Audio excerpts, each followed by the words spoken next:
The Smile Cookie, A Tale of Warmth and Healing. Prologue, The Little Bakery on Maple Street. Tucked away on a quiet corner of Maple Street stood a small, cozy bakery with a hand-painted sign that read Emma's Bake Shop. The scent of freshly baked bread and warm cinnamon wafted through the air, drawing in customers from the bustling streets. It was not just a bakery, it was a sanctuary of warmth and kindness. Among its many delightful treats, there was one that held a special place in the hearts of its customers, the Smile Cookie. A simple sugar cookie, decorated with a cheerful icing smile, it was known not just for its delicious taste, but for the comfort it brought. People claimed that just one bite could turn a bad day around. But the story of the Smile Cookie was more than just about the sweetness of its dough. It was a story of love, resilience, and the little things that heal us. Chapter 1, Emma's Secret Recipe. Emma had been running the bakery for over 30 years. Her hands, though wrinkled from time and experience, still kneaded dough with the same love she had when she first opened the shop. The Smile Cookie had been her late husband's favorite. He believed that no matter how tough the world got, a smile, whether on a face or on a cookie, could make all the difference. Every morning before dawn, Emma would prepare the dough, rolling it out with practiced ease. She would carefully shape each cookie, bake them until golden brown, and then, with steady hands, pipe the familiar curved smiles onto each one. Each cookie was made with love, infused with the hope that it would brighten someone's day. But Emma never expected the Smile Cookie to change someone's life. Chapter 2, The Girl Who Forgot How to Smile. One rainy afternoon, a young girl named Lily stepped into the bakery. Her mother had passed away recently, and ever since, Lily had stopped smiling. Her father, a man lost in his own grief, had hoped that taking her to the bakery would offer some comfort. Emma noticed the sadness in Lily's eyes immediately. As her father ordered a loaf of bread, Emma reached into the display case, picked out the freshest Smile Cookie, and placed it gently into Lily's hands. "This one's special," Emma said, leaning in conspiratorially. "It's a magic cookie. If you take a bite, it just might remind you how to smile again." Lily looked at the cookie, its bright icing face staring up at her. She hesitated, then took a small bite. The buttery, sugary sweetness melted on her tongue, and for the first time in months, something warm bloomed in her chest. It wasn't quite a smile, not yet, but it was something. And Emma saw it. Chapter 3, The Man Who Had Forgotten Kindness. Not long after, a gruff, elderly man named Mr. Thompson became a regular visitor to the bakery. He was known around town for his sharp tongue and cold demeanor. Most people avoided him, but Emma never did. One day, as he came in for his usual coffee, Emma placed a Smile Cookie on his plate, free of charge. "What's this?" he grumbled. "Just a little something to sweeten your day," she said with a twinkle in her eye. He scoffed but took a bite. Slowly, as he chewed, his hard exterior softened. Something about that simple act of kindness, about the tiny, cheerful icing smile, chipped away at the walls he had built around himself. From then on, he never left the bakery without a Smile Cookie. Chapter 4, The Boy Who Wanted to Say a Thank You. One winter evening, a teenage boy, Jason, walked into the bakery. He was nervous, shifting from foot to foot as he approached the counter. "Ms. Emma," he said, clearing his throat. "You probably don't remember me, but when I was little, I used to come here with my mom." Emma studied his face, recognition slowly dawning. "Jason? My goodness, you've grown." He nodded, his throat tightening. "After my mom got sick, we stopped coming. But every year on my birthday, she made me Smile Cookies, just like the ones you sell." She said they reminded her of happy times. Emma's heart swelled. Jason pulled a small, neatly wrapped package from his coat. "I started baking after she passed. I thought maybe you'd like to try one?" Emma unwrapped the cookie, seeing the familiar, wobbly icing smile. Tears prickled at her eyes as she took a bite. It was perfect. Chapter 5, The Legacy Lives On. As the years passed, the little bakery on Maple Street became a symbol of warmth and community. People from all walks of life came for the cookies, but they left with something greater: kindness, connection, and the reminder that even the smallest gestures could make a difference. One autumn evening, Emma sat by the bakery window, watching customers walk in and out. She smiled as she spotted Lily, now a young woman, laughing with friends. She saw Mr. Thompson, still gruff, but his eyes softer than before. Jason, now a man, was teaching his younger sister how to bake. Emma knew she wouldn't be running the bakery forever. But the smile cookie? It would live on. Because as long as there were people who believed in the power of kindness, in the magic of a smile, the tradition would continue. One day, long after Emma had passed the bakery on to new hands, a little girl walked in with her mother. She pointed excitedly at the case. "Mommy, can I have a smile cookie?" Her mother chuckled and nodded. "Of course, sweetheart. They say they make your day a little brighter." As the little girl took her first bite, her eyes lit up. And across generations, across time, the magic of the smile cookie lived on. First to speak loses, a game of wits and destiny. Prologue, the challenge begins. It started as a simple bet between two old friends. Lucas and Ethan had been rivals since childhood, constantly challenging each other in games of strategy, wit, and endurance. Chess, poker, riddles, if there was a way to compete, they had tried it. But one challenge had remained unfinished for years, the silence game. The rules were straightforward. Whoever spoke first lost. No tricks, no exceptions. The last time they played, they were 12. Ethan had caved first when Lucas stole his favorite action figure and dangled it over a pond. Now, more than a decade later, Ethan was determined to reclaim his dignity. "Tomorrow at midnight," Lucas said, smirking as he leaned back in his chair. "Winner gets whatever they want." Ethan narrowed his eyes. "You're on." Neither of them could have guessed what the game would cost them. Chapter 1, The First Hour. They met at their usual haunt, an old, dimly lit bar nestled between two bookstores. The bartender, Jack, raised an eyebrow as they took their seats across from each other. "Another ridiculous bet?" Jack asked, wiping a glass. Lucas only nodded. Ethan, already playing, kept his lips sealed. The clock struck midnight. The game had begun. At first, it was easy. They sipped their drinks in silence, smirking at each other. Lucas tapped his fingers on the table in an impatient rhythm.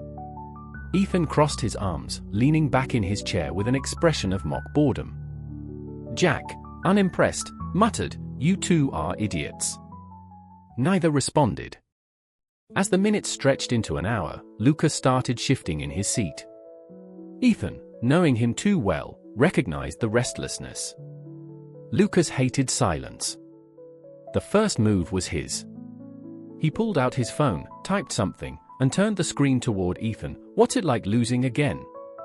Ethan grinned but said nothing. Chapter 2, The Unexpected Visitor. An hour passed. Then 2. The bar was nearly empty when a woman walked in. She had an air of authority, her dark coat brushing against the floor as she made her way toward them. She sat down without invitation, placing a silver briefcase on the table. Lucas and Ethan exchanged glances, but remained silent. "Good," the woman said. "I was told you two were disciplined." Neither moved. Neither spoke. The woman smirked. "My employer is interested in people like you." Lucas raised an eyebrow. Ethan tilted his head. The woman continued. "We need individuals who can keep secrets, who can resist interrogation, who can," she paused, leaning forward, "survive." Ethan's heartbeat quickened. Was this a joke? A test? He glanced at Lucas, who looked equally intrigued, but remained still. The woman opened the briefcase. Inside was a contract, a pen, and a small black device. "The job pays well," she said. "Very well." Lucas glanced at Ethan. Ethan glanced at Lucas. Neither spoke. The woman chuckled. "You can walk away. Or you can take the deal.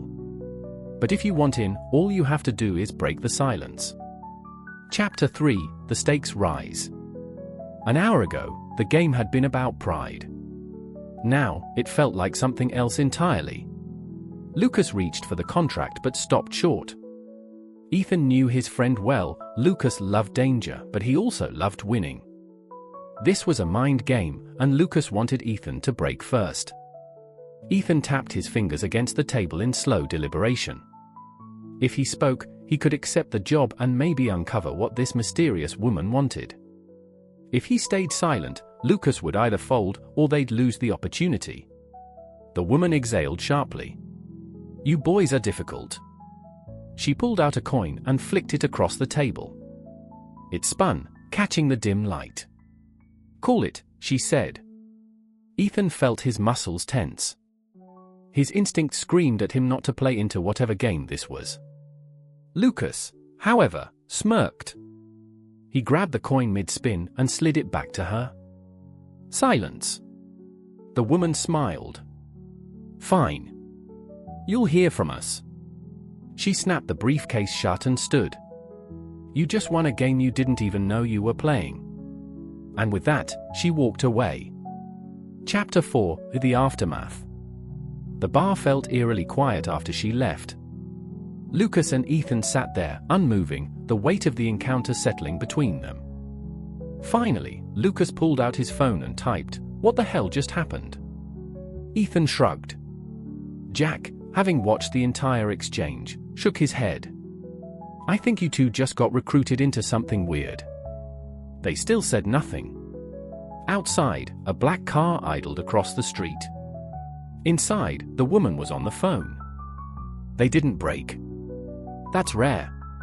A voice on the other end replied, "Then we'll be in touch." The car pulled away, disappearing into the night. Back in the bar, Lucas and Ethan met each other's gazes.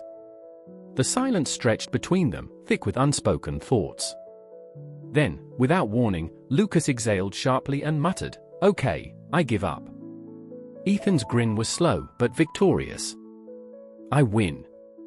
Lucas groaned, rubbing his temples. "You always do." Ethan clapped him on the back. "But you almost had me." Outside, the world continued, unaware that in the corner of a dimly lit bar, a game had been played, a bet had been won, and two men had unknowingly stepped into something much larger than themselves. And it had all started with a simple rule. First to speak loses. Rebirth, the rise of Ethan Carter. Prologue, the final breath. Ethan Carter had reached the end of his road. Lying in a pool of his own blood, his vision blurred as he struggled to take his last breath. He had trusted the wrong people, believed in false promises, and played too fair in a game rigged against him. Betrayed by his best friend, abandoned by his lover, and crushed under the weight of his failures, he could only watch as the life he had built collapsed like a house of cards. His fingers trembled as he reached for the empty air.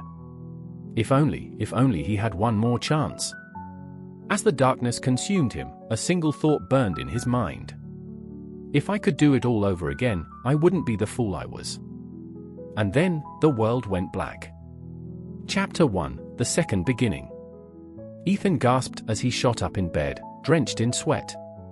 He panted heavily, his hands gripping the familiar silk sheets beneath him. Wait, silk sheets? His head snapped toward the mirror on the opposite wall. His reflection stared back at him, but it wasn't the broken, betrayed man he had become. It was the face of his younger self, 20 years old, full of life, full of potential. His heart pounded. He was back. The year was 2012. It was the very day his downfall had begun.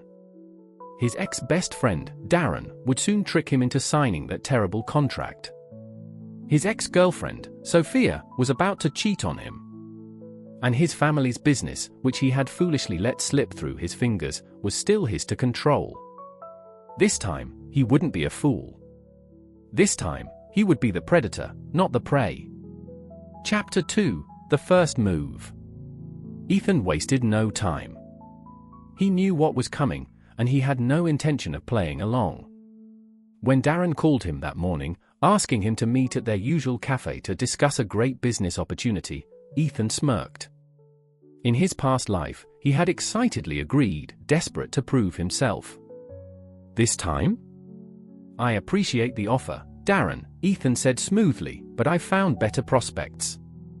Darren stammered, caught off guard. What do you mean?" Ethan chuckled. "It means I won't be your stepping stone this time." And with that, he hung up, relishing the satisfaction of slamming the door shut before it even opened. Next was Sophia. That afternoon, she showed up at his apartment, batting her eyelashes, her voice dripping with fake sweetness. "Ethan, babe, I was thinking we could have a special night together." Ethan leaned against the doorframe, arms crossed. "Oh? You mean like the special nights you've been having with Darren?" Her face drained of color. "I don't know what you're talking about." Ethan gave her a cold smile. "Save it, Sophia. I'm not the idiot I was before. Get out of my life." As he shut the door in her face, a sense of power surged through him. He had been weak before, but not this time. Not again. Chapter 3: The Empire Strikes Back. With his enemies cut off before they could strike, Ethan turned his focus to what mattered most: his family's business. In his past life, he had been too reckless, too trusting, and too naive. His uncle had slowly taken control of the company, manipulating deals until Ethan was left with nothing. Not this time. Ethan walked into the boardroom the next morning, dressed in a sharp suit, his gaze like steel. His uncle smirked at him, assuming he was still the clueless young heir. "I hope you're ready to sign over your shares, Ethan," his uncle said smoothly. Ethan smirked back. "Actually, I came to take back what's mine." With his knowledge of the future, Ethan made a series of ruthless but calculated moves. He predicted market trends before they happened, crushed competitors before they even saw him coming, and built alliances that would solidify his power. In mere months, he had turned the company around, sending his uncle scrambling for cover. Ethan wasn't just surviving this time, he was thriving. Chapter 4: The Hunter Becomes the Hunted. Success came at a price. Ethan's enemies, realizing they had lost control of him, began plotting against him. Darren tried to spread false rumors about him in the business world. Sophia attempted to seduce her way back into his life. His uncle, desperate to regain power, hired someone to take Ethan out. But Ethan was always 3 steps ahead. He exposed Darren's lies, publicly humiliating him. He sent Sophia's reputation crumbling with undeniable proof of her past betrayals. And his uncle? Well, let's just say that by the time Ethan was done, his uncle was under investigation for financial fraud. His enemies fell, one by one, just as they had once done to him. Except this time, he was the one standing tall. Chapter 5: The Final Victory. One evening, as Ethan stood on the balcony of his penthouse, overlooking the city that was now his, he let out a deep breath. He had done it. He had reclaimed everything he had lost. But more than that, he had become stronger. Wiser. Sharper. The past had tried to break him, but he had turned it into his greatest weapon. And as he took a sip of his whiskey, a smirk played on his lips. He had been given a second chance. And he had won. Whispers of the Mind, the Man Who Heard Thoughts. Prologue: The First Whisper. Nathan Cole never asked to be different. It started as a whisper, soft, indistinct, like the murmurs of a distant crowd. At first, he thought he was imagining it, blaming his exhaustion or the static hum of city life. But then the whispers became clearer. He first heard it in the grocery store. As he stood in line, waiting to check out, a woman behind him sighed heavily. "I hope I have enough money for this, rent's due tomorrow." Nathan turned sharply, startled. Her lips hadn't moved. She was just staring at her groceries, oblivious to the words that had just appeared in his mind. His heart pounded. It wasn't his thought. It was hers. And just like that, he realized he could hear people's thoughts. Chapter 1: The Burden of a Gift. Nathan's life changed overnight. At first, it was overwhelming. The voices were everywhere. When he walked down the street, they came at him in waves. Did I leave the stove on? I wonder if she likes me. If my boss yells at me one more time, I swear. They filled his head, a ceaseless tide of other people's fears, worries, secrets. It was exhausting. He couldn't turn it off. Conversations became unbearable. Every person had two voices, one that they spoke aloud and one that lived inside their mind. More often than not, they didn't match. A neighbor who greeted him warmly but inwardly wished he'd move out.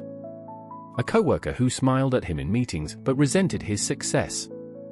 A friend who laughed at his jokes but secretly envied his life. The worst part? He couldn't unhear the truth. Chapter 2: The First Advantage. After weeks of struggling, Nathan finally started to see the advantages. He learned when people were lying. He could predict what someone wanted before they even said it. He could tell when someone was hiding something.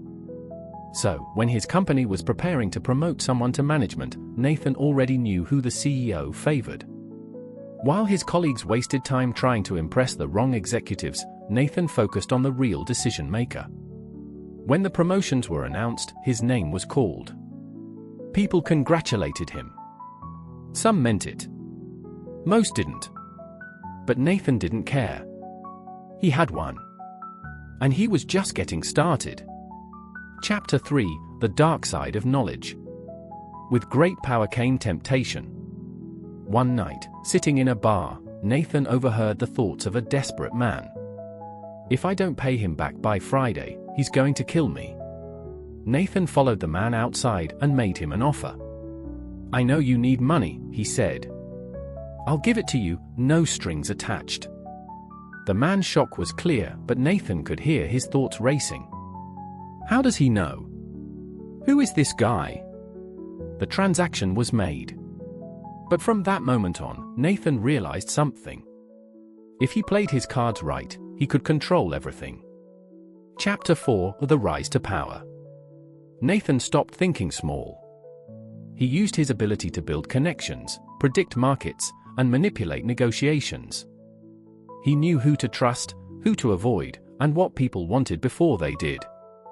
His rise was meteoric. Within a few years, he was no longer an employee, he was the boss. But power breeds enemies. Chapter 5: The Enemy Who Knew Too Much. Nathan had always been one step ahead until he met Elena Wolf. She was sharp, fearless, and, most unsettlingly, silent. When he tried to listen, there was nothing. Just emptiness. At first, he thought she was different. Immune, somehow. But then he heard the faintest whisper, I know what you are. His blood ran cold. Elena was like him. And she had been waiting for him. Chapter 6: The Dangerous Game. Elena confronted him the next day.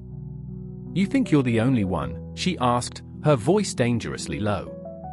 There are more of us, Nathan. And you're making too much noise. Nathan smirked, masking his unease. What do you want? To warn you. The others don't like what you're doing. Nathan leaned forward. And what exactly am I doing? Elena's eyes flashed. Turning yourself into a god. Nathan laughed.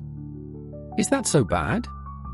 Elena studied him for a moment, then whispered, Be careful, Nathan.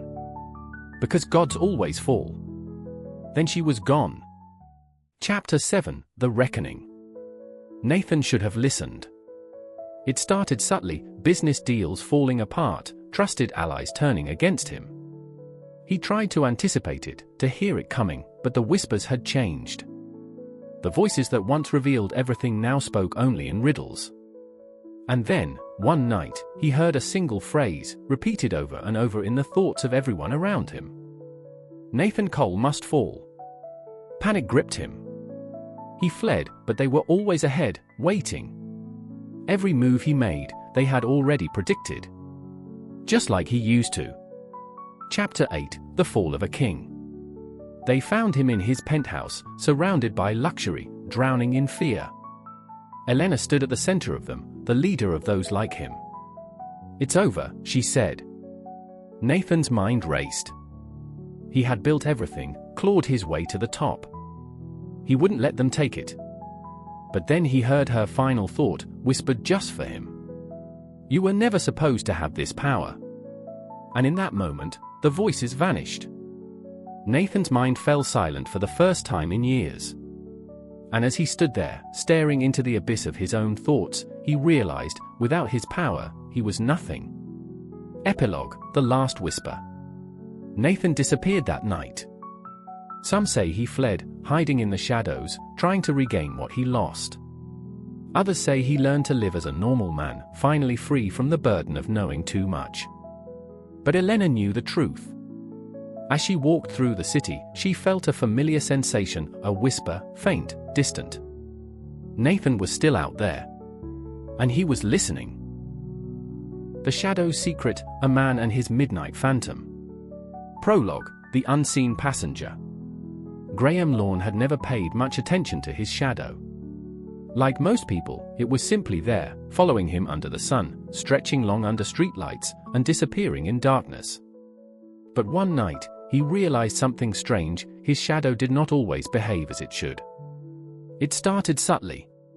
A flicker in his peripheral vision, a feeling that something had moved when he had not. But the first real proof came one cold autumn night. He had gone to bed at midnight, exhausted from work, and as he reached to turn off the lamp, he noticed something unsettling: the shadow cast on the wall was still standing. And then, it turned and walked away. Chapter 1: The Impossible Truth. Graham jolted awake the next morning, convinced it had been a nightmare. But when he got out of bed, his shoes were dirty, his jacket was missing, and there was a smudged note on his desk.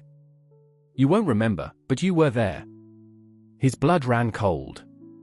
He scoured his apartment for signs of intrusion. Nothing was stolen, the locks were intact.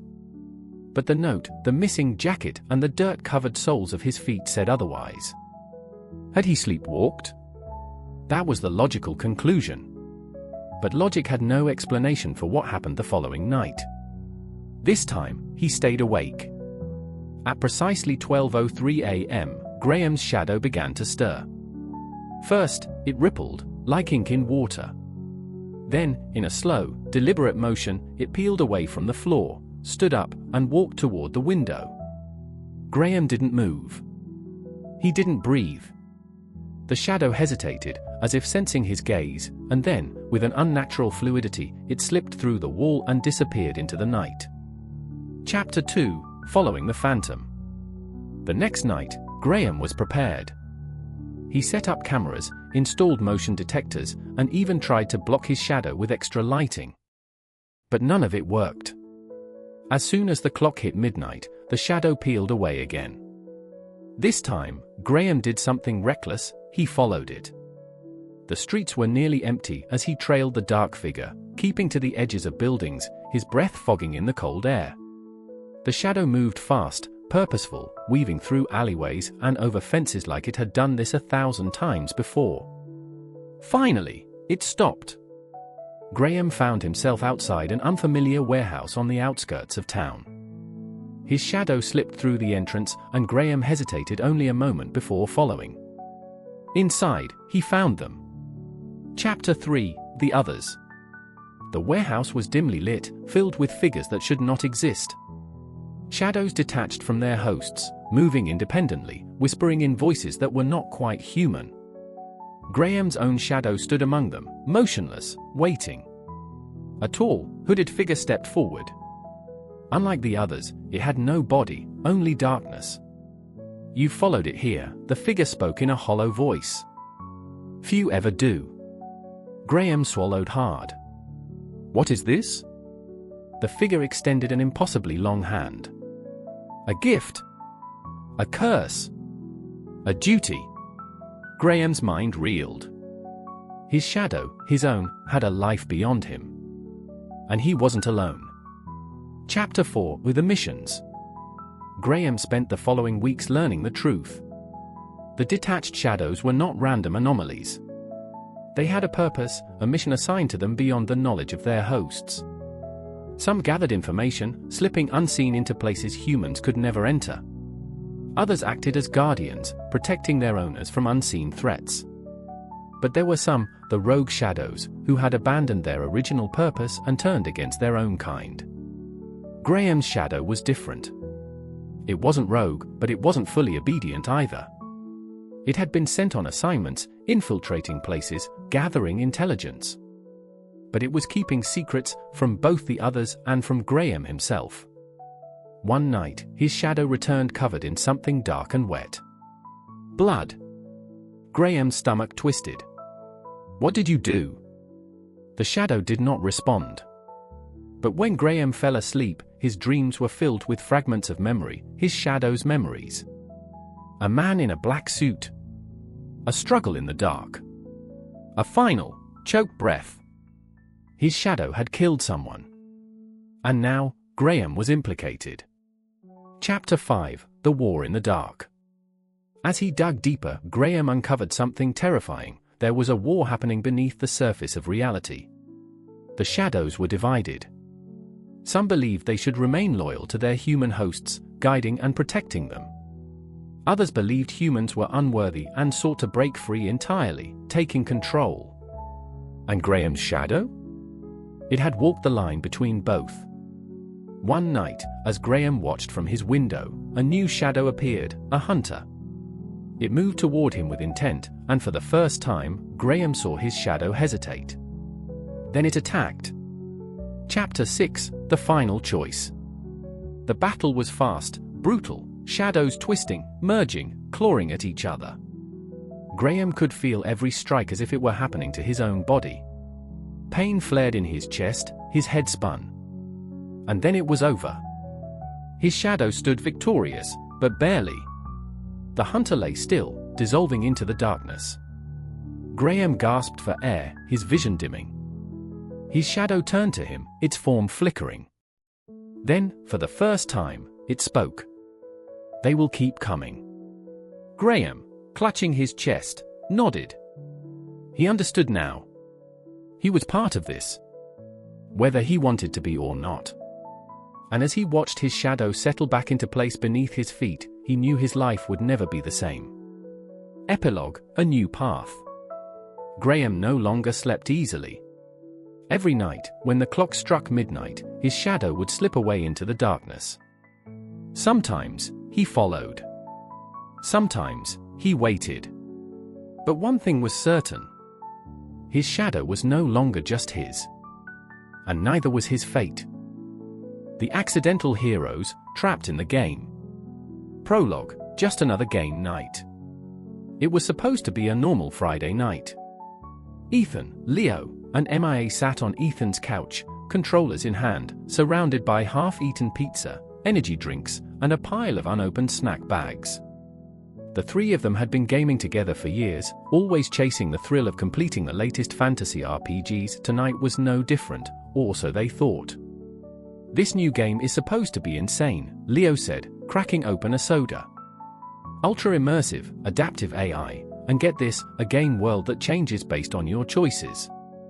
MIA raised an eyebrow. "Sounds like just another overhyped marketing gimmick." Ethan smirked. "Well, only one way to find out." They booted up Realm of Eternus, an obscure fantasy RPG that had mysteriously appeared in Ethan's game library. The moment the title screen loaded, the screen flickered, and a strange energy crackled through the room. Then, everything went black. Chapter 1, Welcome to the Game. Ethan groaned, his head pounding. When he opened his eyes, he was no longer in his living room. Instead, he was lying on grass. Bright sunlight streamed through towering trees, the air smelled fresher than it ever had before, and somewhere nearby, birds chirped harmoniously. "What the?" Ethan scrambled to his feet. His clothes had changed, his hoodie and jeans were gone, replaced by a medieval-style tunic, leather armor, and a sword strapped to his hip. A loud scream echoed through the trees. "MIA!" Ethan turned and saw a small goblin chasing a girl in a mage robe. "Why am I being chased by a goblin?" MIA shrieked, waving a wooden staff as she darted through the forest. "Why am I wearing a robe?"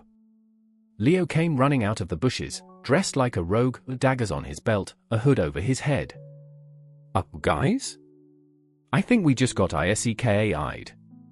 MIA tripped over a root, the goblin lunging at her, until Ethan, on pure instinct, drew his sword and slashed at the creature. The goblin vanished in a puff of pixels. They all froze. Leo exhaled. "Yup. We're totally inside the game." Chapter 2, So. Now what? After 10 minutes of freaking out, they came to a realization. They were stuck. They had stats, levels, and inventory screens. They had no idea how to get out. "So what do we do?" MIA asked, scrolling through her abilities. "I have a defiable spell, but it says I need mana." "Where do I get mana?" Leo smirked, flipping a dagger between his fingers. "We do what we always do in RPGs." Ethan sighed. "Grind quests, level up, and try not to die?" Leo clapped him on the back. "Exactly." MIA groaned. This is literally the worst way to spend a Friday night. A quest notification popped up in front of them. Quest, Beginner's Trial. Survive the first night in the wilderness. Reward, 100 XP and a mystery item. Leo grinned. "Well, that sounds easy." Lightning cracked overhead. Dark clouds swirled ominously. A massive red health bar appeared above a 50-foot-tall ogre emerging from the woods. MIA glared at Leo. "Why would you say that?" Chapter 3, The Worst Tutorial Ever. The ogre roared, shaking the ground beneath them. Massive fists slammed down, narrowly missing Ethan as he rolled out of the way. "Okay, think." Ethan yelled. "What do we do?" "Running is an option." MIA shouted. "I can backstab it," Leo said, already sprinting toward the beast. MIA facepalmed. "We're gonna die." Ethan gritted his teeth and raised his sword. "Not if we play this smart." Leo dashed behind the ogre, slashing at its legs. MIA hurled a fireball. Ethan swung his sword at its knee. The ogre stumbled. Then it tripped over a tree root and face-planted into the dirt. "You have defeated Ogre Champion. Plus 500 XP. Leveled up." They all blinked. "Did we just kill a boss by accident?" Ethan muttered. Leo chuckled. "We're either the worst adventurers ever or the luckiest." A loot chest appeared in front of them. MIA opened it, pulling out a strange glowing crystal. Another notification appeared. Quest unlocked, find the Game Master. A mysterious force is watching you. Seek the Game Master to learn the truth. Ethan exhaled. Something tells me this is just the beginning. Chapter 4, where the journey begins.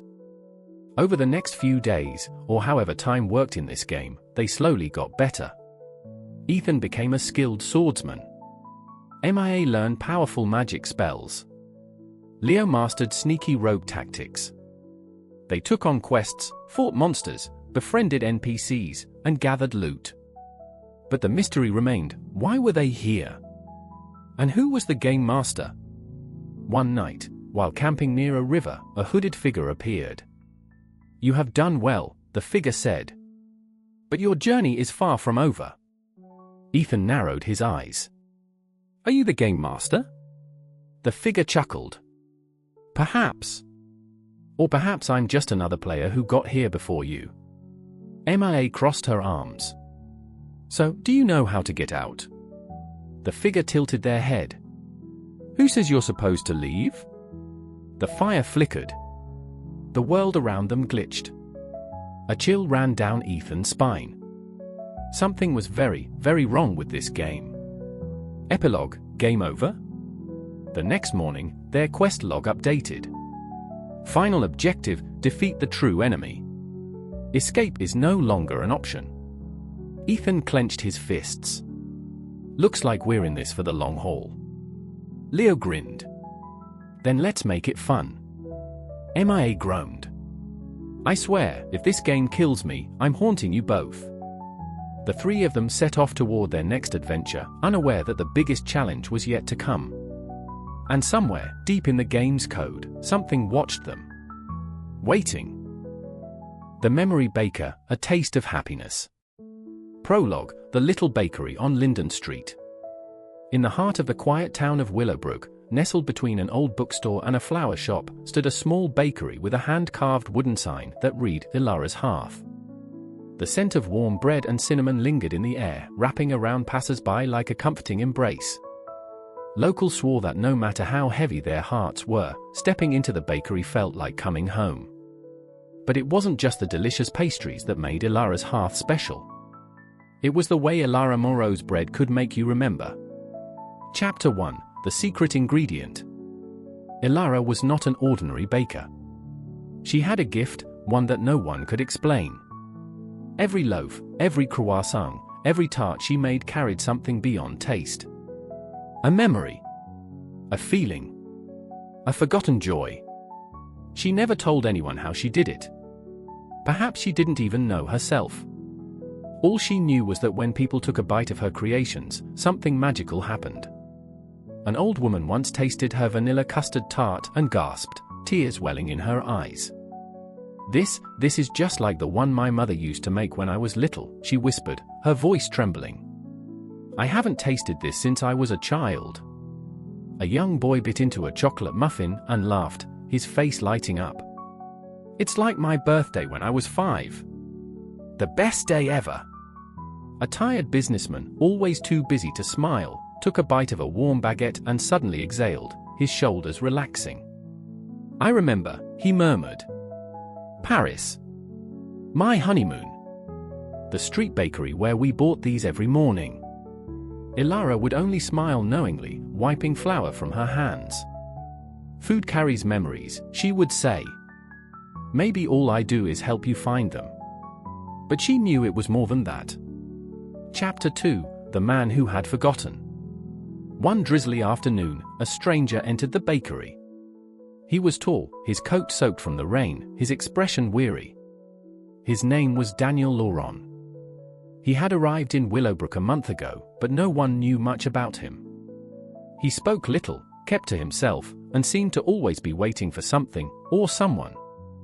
Ilara watched as he walked in, glancing at the display of bread and pastries without interest. Then, finally, he murmured, just a coffee.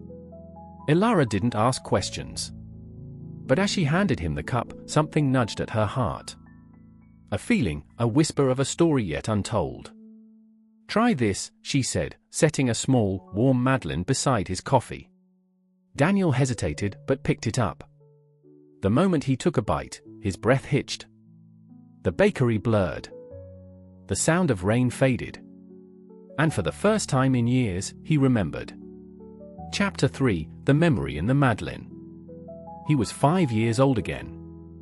Sitting at a sunlit kitchen table, his mother humming softly as she pulled a tray of golden madeleines from the oven. The scent of lemon and butter filled the air as she smiled, ruffling his hair. Freshly baked, just for you, mon amour, she had said, pressing a warm madeleine into his tiny hands. It was the last memory he had of her before she died. Daniel gasped, his hand shaking as he set the pastry down. He had forgotten. For years, he had forgotten. Ilara watched him gently. Sometimes, the heart remembers what the mind forgets, she murmured. Daniel blinked away the sting in his eyes, swallowing hard. How did you do that? Ilara only smiled. Come back tomorrow, she said simply. There's always more to remember. And he did. Chapter 4, The Woman Who Needed Hope. Not all memories were happy. Some were buried beneath sorrow, hidden away to protect fragile hearts. One evening, Clara Monroe entered the bakery. She was a young widow, her grief wrapped around her like an old coat, heavy and worn. I don't know what to get, she admitted. I don't think I've had much of an appetite for anything lately. Ilara studied her for a moment, then handed her a small raspberry tart. Try this. Clara took a hesitant bite. And suddenly, she was dancing. Not in the bakery, but in a park, beneath twinkling fairy lights. Her husband's laughter filled the air as they spun together, her dress swirling, her heart bursting with love. It was their anniversary. Their last one before he got sick. Tears streamed down her face as the taste of raspberries and cream melted on her tongue. "I thought I lost this," she whispered. "I thought I lost him." Elara squeezed her hand. "You haven't. Love lingers. Even in something as small as a bite of tart." That night, Clara left the bakery lighter, her heart just a little more whole. Chapter 5 of A Gift for the Baker. Elara never asked for anything in return. She never expected thanks or recognition. It was enough to see people smile, to know that she had helped them find their way back to their most cherished moments. But one morning, she stepped into her bakery to find something unusual. The entire town had gathered inside. Daniel stood at the counter, Clara beside him, and dozens of other customers, friends, strangers, people whose lives she had unknowingly touched. What is this?" she asked, bewildered. Daniel stepped forward, holding out a fresh loaf of bread. Her bread. But it wasn't she who had baked it. "We wanted to give you a memory," he said with a small smile. "Because you've given us so many." Tears pricked at Elara's eyes as she took the bread and bit into it. And just like that, she was a little girl again, sitting in her grandmother's kitchen, flour dusting her nose, learning to knead dough with small, clumsy hands. Her grandmother's laughter rang in her ears, warm and full of love. She had spent her life helping others remember. But today, the town had given her back a piece of her own past. She looked around at the faces, smiling, grateful, filled with stories she had helped uncover. And she knew that as long as she kept baking, she would never be alone. Epilogue: The Magic of Bread. Elara's hearth remained the heart of Willowbrook, a place where memories were not just recalled, but relived. People continued to come, seeking comfort, nostalgia, and the taste of moments they had thought lost. And Elara, with flour on her hands and love in her heart, continued baking. Because in every loaf of bread, in every pastry, in every bite, there was always a story waiting to be remembered. And she would help them find it. The Memory Seeker, A Detective's Burden. Prologue: The Power and the Pain. From the moment Serena Hayes was old enough to understand loss, she knew her father's death was no accident. She was only 8 years old when he was murdered. A decorated detective, her father had always promised her that he would protect her from the darkness in the world. But one night, he left for a case and never came home. The official report labeled it a random mugging gone wrong. Case closed. No suspects. No justice. But Serena knew better. Because she had a gift. Or maybe, a curse. From the time she could remember, Serena had always been able to see memories, not hers, but those of others. A simple touch, skin against skin, and her mind would flood with their past. The stronger the emotion tied to the memory, the clearer the vision. And the night she touched her father's blood-stained badge, she saw it. A shadowy figure. A gun.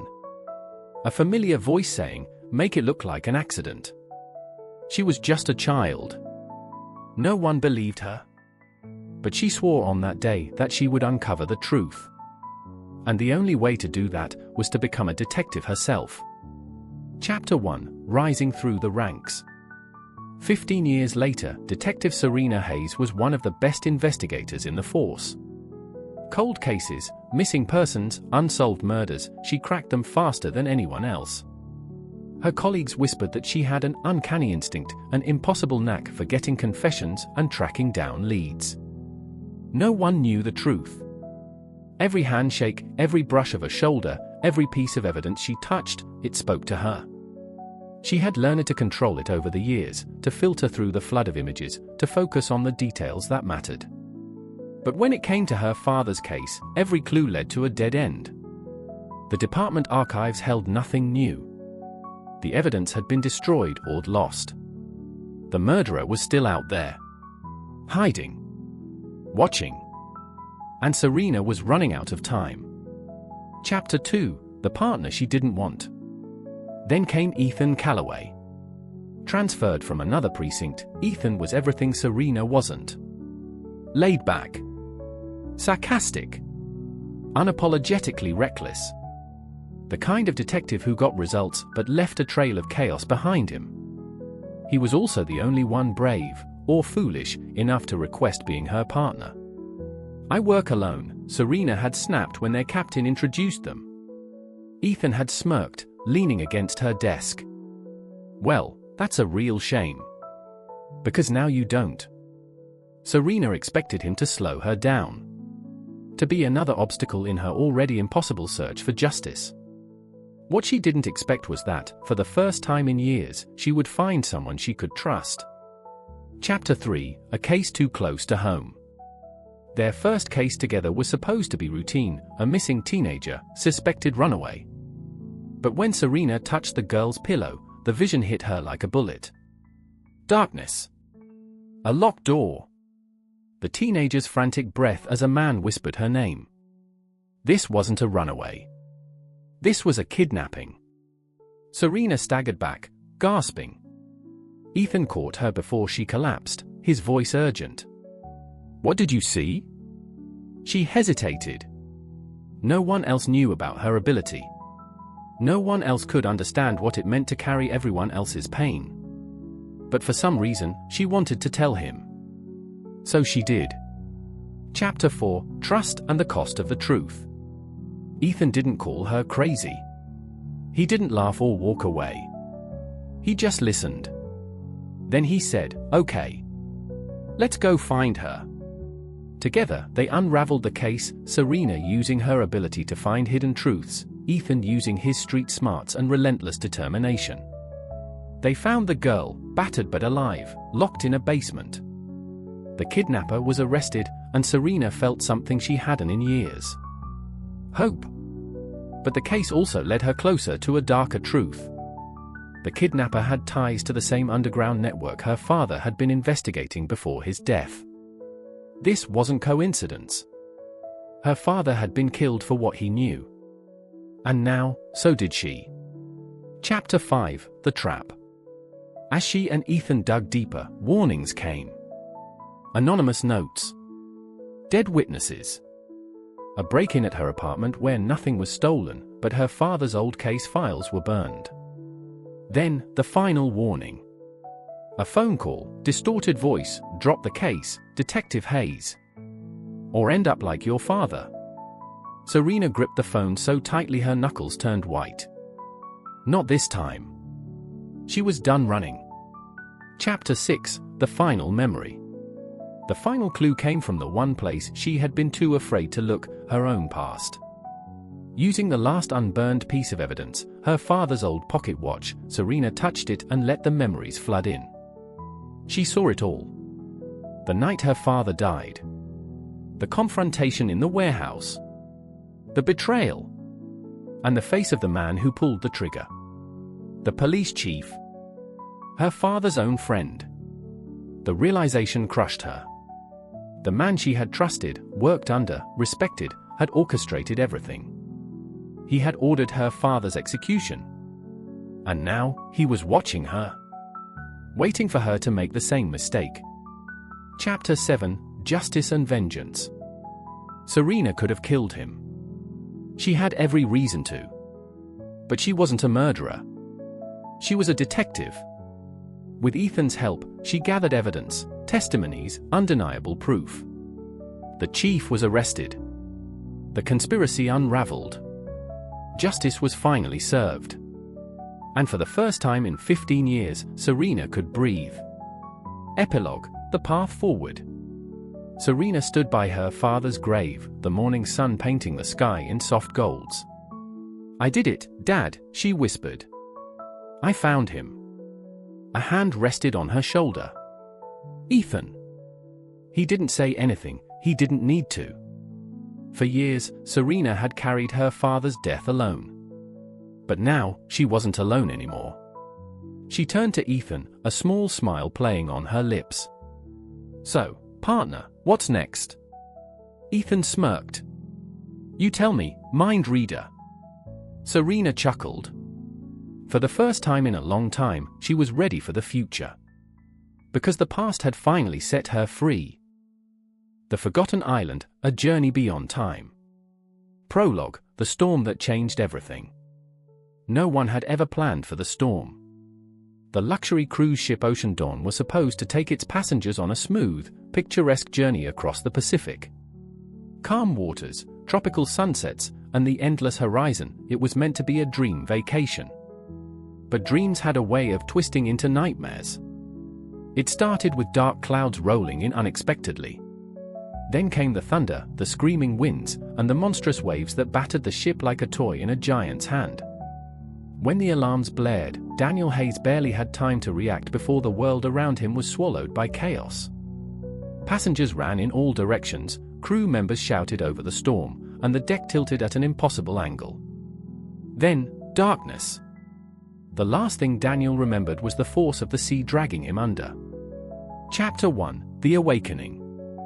Daniel woke up gasping for air, coughing up seawater. He was lying on a beach, the golden sand burning against his skin under the midday sun. His head pounded, his body ached, but he was alive. He forced himself up, staggering as he scanned his surroundings. An island. A massive island. Jagged cliffs framed the horizon, dense emerald jungle stretched into the unknown, and in the far distance, a towering stone structure stood against the sky. He wasn't alone. Other survivors lay scattered across the beach, groaning as they regained consciousness. Among them, he recognized a few faces from the cruise. Sophia Lynn, a brilliant marine biologist. Jonas Carter, an ex-military man with more scars than stories. Isla Moreno, a journalist always chasing the next big story. Ethan Wells, a nervous tech engineer who barely survived the first wave. The island was eerily silent, no seagulls, no waves crashing against rocks. Something about this place felt wrong. And then Daniel saw the markings in the sand. Chapter 2: The Island That Shouldn't Exist. The markings weren't footprints, they were symbols. Ancient, swirling patterns drawn into the sand as if someone, or something, had been expecting them. Sophia crouched beside them, running her fingers over the engravings. These aren't random. I recognize some of these from ancient Polynesian texts. But the rest? Jonas narrowed his eyes.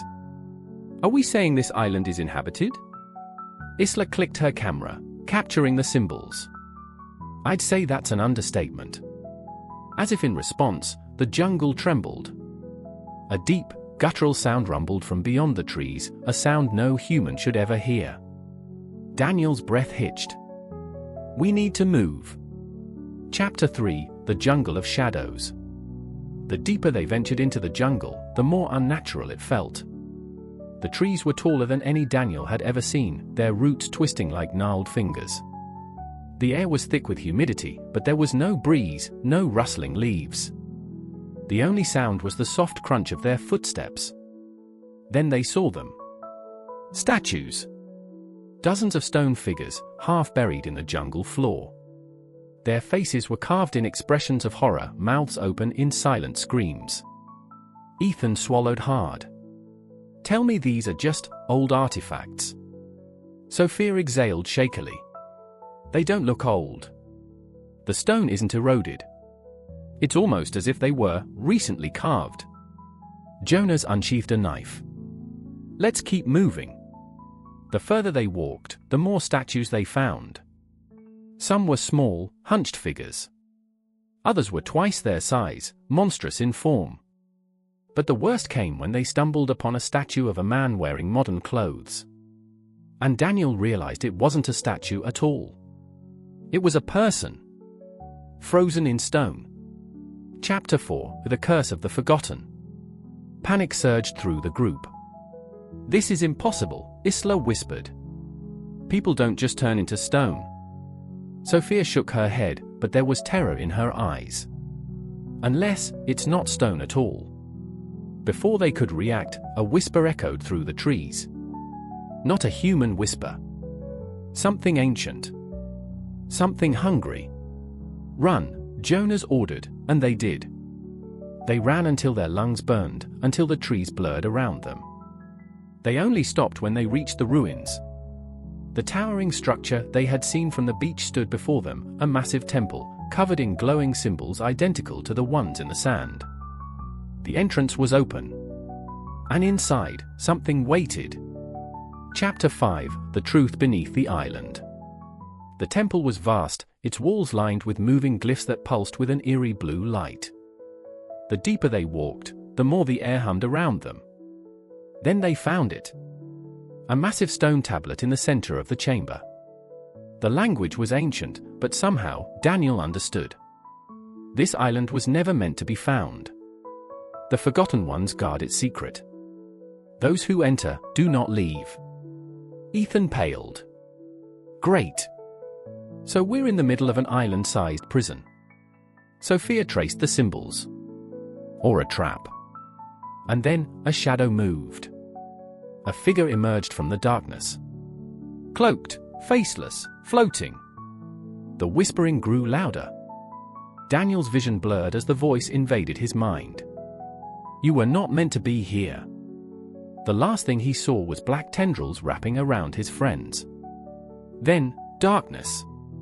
Chapter 6: Escape or Eternity. Daniel woke up to the sound of the ocean. He was back on the beach, the sun rising over the horizon.